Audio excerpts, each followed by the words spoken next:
আমরা যখন রাস্তা দিয়ে হাঁটি অনেক সময় আমরা দেখতে পাই ফুটপাতে রাস্তা দখল করে বিভিন্ন ধরনের দোকানপাট তৈরি হয়েছে।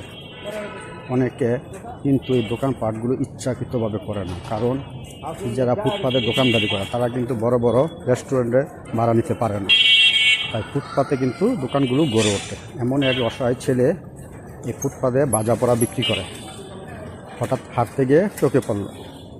কিন্তু ওই ফুটপাতে যে ভাজা পোড়াগুলো বিক্রি করে সবগুলো আমার মনে হয় স্বাস্থ্যগতভাবে মানসম্পন্নভাবে তৈরি করে। আমি ভিডিও করে দেখলাম সবগুলো পরিষ্কার।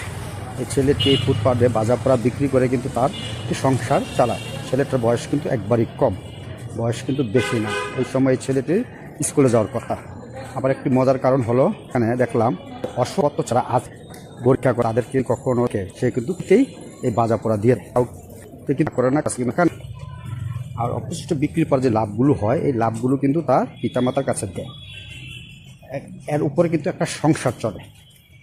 কিন্তু এই ফুটপাতে কিন্তু রাস্তা বন্ধ করাটা কিন্তু অন্যায়। কিন্তু আমরা সমাজের যদি যারা আছে বিত্তবান তারা যদি একটি ছোট্ট একটা দোকানের ব্যবস্থা করে দেওয়া হয়, তাহলে কিন্তু এই ছেলেটি ফুটপাতে বসে আর এই ভাজা পোড়া বিক্রি করবে না। কিন্তু একটা দোকান ভাড়া নিতে কিন্তু প্রচুর পরিমাণ ঢাকা শহরে টাকা লাগে, প্রচুর পরিমাণ ভাড়া।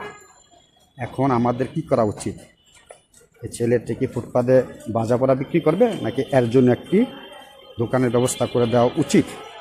এটা কিন্তু একার পক্ষে সম্ভব না, সকলে মিলে কিন্তু এই কাজটা করা সম্ভব হয়।